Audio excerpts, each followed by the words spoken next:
ai ba laifi ne zuwa abin da kawai ba za a yi da shi ne idan mace kika zo kina rawa wannan rawar da yake yi da kada jiki da yake yi zai motsa sha'awar ne shi ne wanda ba a so amma ba su tafi zuwa abin da ga su kure mace sabu da ake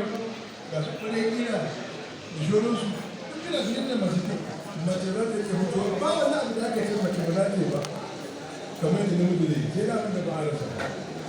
mace tana da abubuwa guda 70 da ta saba da miji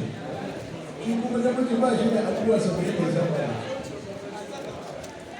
kuma daga abu kuje zan gayyaci Salisu Muhammad Ofisa a interim chairman Mokwan Kano bismillah zan gayyaci Kamal S. Alkali shi ne organizing chairman shi ne shugaban da ya haɗa wannan taro bismillah Kamal Suleiman Edito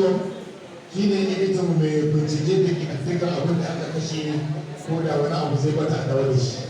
akwai Saimo Muhammad mai kula da al'amuran mata da shi da faciyar abubuwan da za a ci sai Muhammad Ismail Karim Jahi shi ne babban tirejara ɗinmu mai ajiyar kuɗi ni kuma ni sakatare da na yi ta sama da ƙasa da rubuce da mun gudanar da wani al'amur sai Muhammad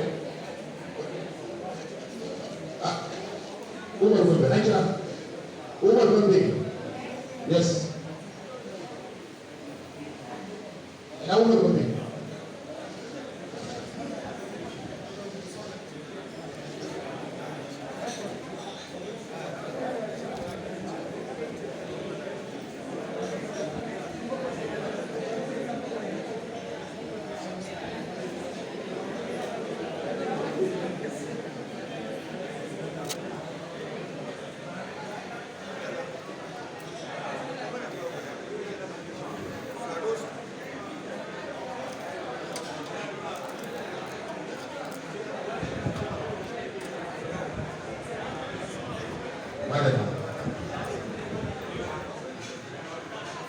to saboda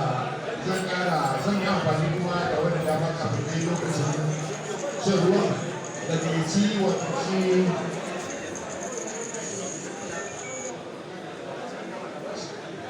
zan gayyaci ciyama da Kano State Government da wani gabatar da bayanin shi